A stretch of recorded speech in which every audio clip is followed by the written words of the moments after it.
We're holding it today because we are presently in a very challenging environment. Insurers have to cope with different challenges in order to do their business. And one could, if you look at the different challenges, one could divide them into three categories. First of all, the markets. Secondly, the framework the insurers operate in. And the third one, the general economic environment. On the markets, interest rates are very low for quite a while already. Markets are becoming more and more volatile. And also the capital markets are not always as deep on the long end as we would want them to be. On the framework, new regulatory regimes are at the verge or being implemented, like in Europe, for instance, Solvency II. There are other regulatory regimes that are being designed.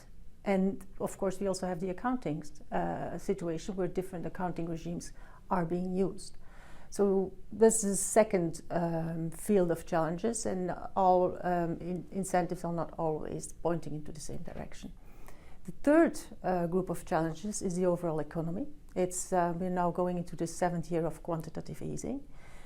We see governments continuing or increasingly being in debt, and also the growth is not yet there. So all these challenges make it difficult for insurers to play the role that they want to play as long-term investors and supporters of long-term savings.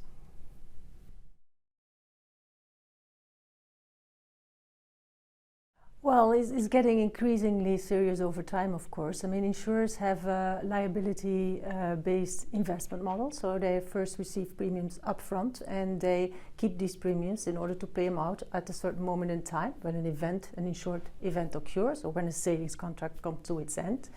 And the longer the time is or the lower the rate is, the more it takes a toll on the balance sheet of the insurer. So you will see insurers that offer a lot of offer products, long-term products with high guarantees, suffering more, of course, than insurers with short-term products without guarantees. But overall, one can see that the burden is becoming increasingly heavy if you see that some regulators are starting to allow for alleviating measures in the solvency calculations. So that shows that there is a considerable burden.